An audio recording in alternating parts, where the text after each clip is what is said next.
Estimate for a chimney repair. Water penetration through the chimney. In the wintertime months, it stays so wet and damp. Freezes, expands, and contracts, and starts blowing the faces of the brick off, also known as spalding of the brick.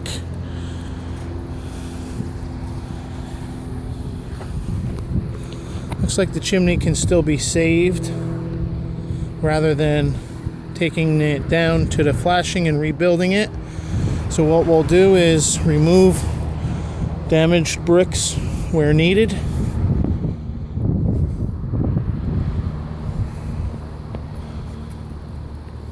Approximately a dozen. Grind all the mortar joints in between the bricks 1 inch deep and repoint it with new cement. Take off those 2 caps, put 1 multi-flue cap on the top. New cement crown. Flashing is good. And spray the chimney with water repellent.